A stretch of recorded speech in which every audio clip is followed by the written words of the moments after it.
there needs to be someone who is sort of the keeper and reiterator of the vision. Because there's just a ton of work to do. And a lot of times, you know, when you have to walk 1,000 miles and you take the first step, it looks like a long ways. And it really helps if there's someone there saying, well, we're one step closer. You know, the goal definitely exists. It's not just a mirage out there. So in 1,001 little and sometimes larger ways, the vision needs to be reiterated. I do that a lot. Boy, I've forgotten how much work it actually is to start a company. It's a lot of work. And you've got to do everything. You've got to come up with a name. You've got to come up with a logo. I mean, in addition to designing the product, you've got to figure out what to design. You've got to figure out how you're going to get it to the marketplace. You've got to do a part number system. You've got to go get bank accounts. You've got to set up charts, general ledgers, get a management information system, get a little kitchen set up, get a coffee maker, all this stuff. Well, my first saying is that the honeymoon is over. All of those wonderful things that we got for just being are now sort of just old news. We are like every other startup. We've been a company now for 6 months. And yes, you could say that, well, we had a lawsuit for 4 of those months and we had this and that. But the bottom line is the world doesn't really care. What the world cares about is what we produce. We've been a startup for 6 months. We've been spending money like we've been a startup for 6 months. And in some areas, we've really produced a lot. We've got a lot to show for 6 months in some areas. In other areas, we don't have a lot to show for 6 months. So I hope that throughout this retreat, we tend to make sure that our feet are on the ground and we realize that we're going to be judged like every other startup from here on out, and that is by what our product is and how timely we bring it to market. And getting a consensus on a common vision. We wanted people that were insanely great at what they did, but we're not necessarily those seasoned professionals, but who had at the tips of their fingers and in their passion the latest understanding of where technology was and what we could do with that technology, and who wanted to bring that to lots of people. So the neatest thing that happens is when you get a core group of 10 great people, it becomes self-policing as to who they let into that group. So I consider the most important job of someone like myself is recruiting. One of the things I've always found is that you've got to start with the customer experience and work backwards to the technology. You can't start with the technology and try to figure out where you're going to try to sell it. And I've made this mistake probably more than anybody else in this room. And I've got the scar tissue to prove it. And I know that it's the case. And as we have tried to come up with a strategy and a vision for Apple, it started with what incredible benefits can we give to the customer? Where can we take the customer?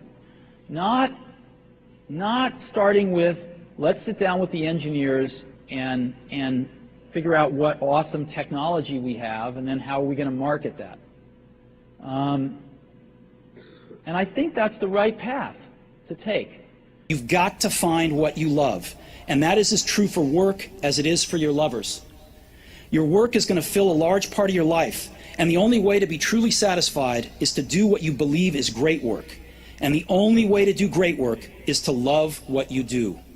If you haven't found it yet, keep looking, and don't settle. As with all matters of the heart, you'll know when you find it. And like any great relationship, it just gets better and better as the years roll on. So keep looking. Don't settle. Did you ever want to give up? Did you ever think of giving up? There were moments where it was pretty tough. There have been moments, but no, I don't think so. I don't think so. The first year or two was the hardest. And there was no personal computer in 1975. It's Right. it's very hard to believe. Well, that's why we made one. Yes. We made one because we wanted one, and there wasn't one, so we had to make one.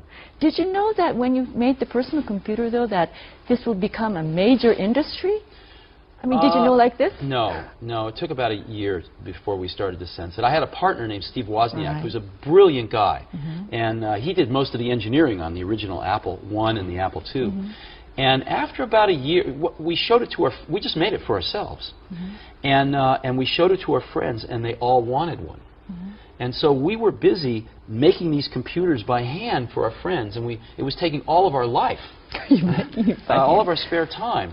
And so we decided we better manufacture 100 of these to get, so that we can not have to spend the rest of our lives making them for our friends. And that's how we got into this. We didn't think about starting a company.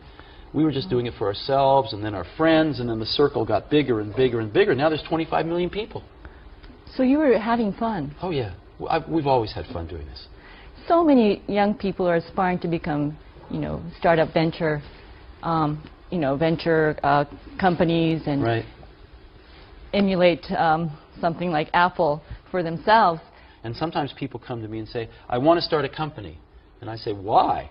They say, oh, I want to make lots of money. I say, forget it. That's not a good enough reason. Most people that have started companies because they want to make lots of money, I haven't seen very many of those succeed.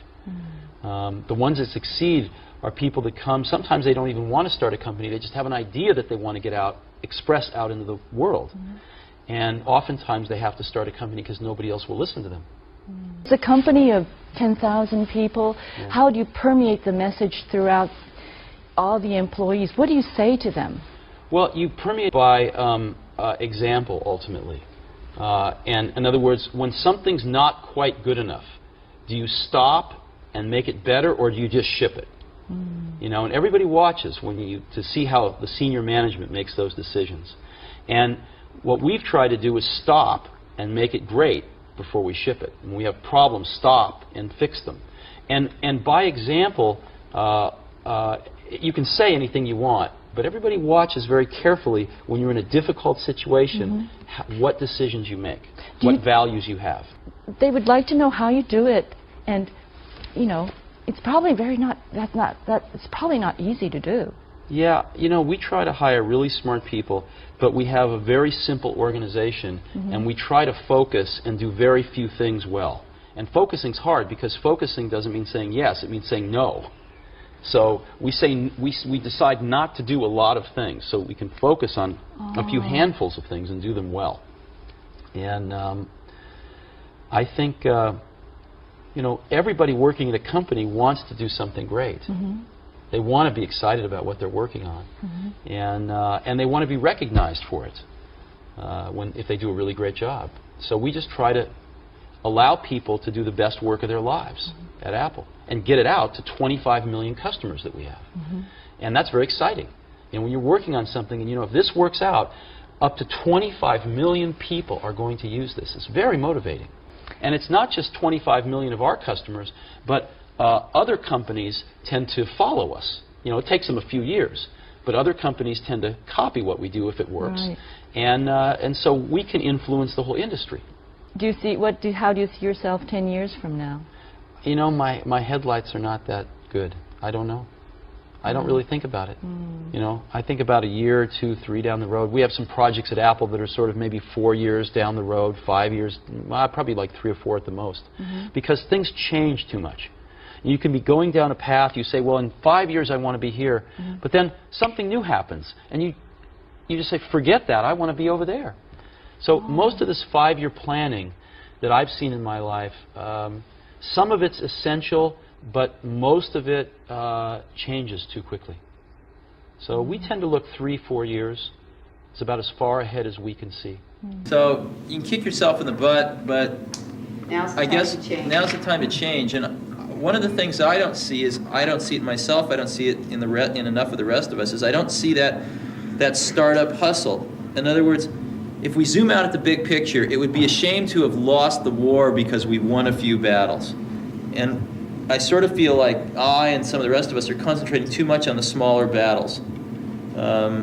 We have to keep and we're not keeping the war in perspective. And the war is called survival. The war is called not run out of money until we get our product on the market. Some insights and some fundamentally different experiences which I thought might be very beneficial to their lives because of this germ of an idea a few years ago. And that's an incredible feeling. To know that you had something to do with it, A, and B, to know it can be done. To know that you can plant something in the world and it'll grow and change the world ever so slightly.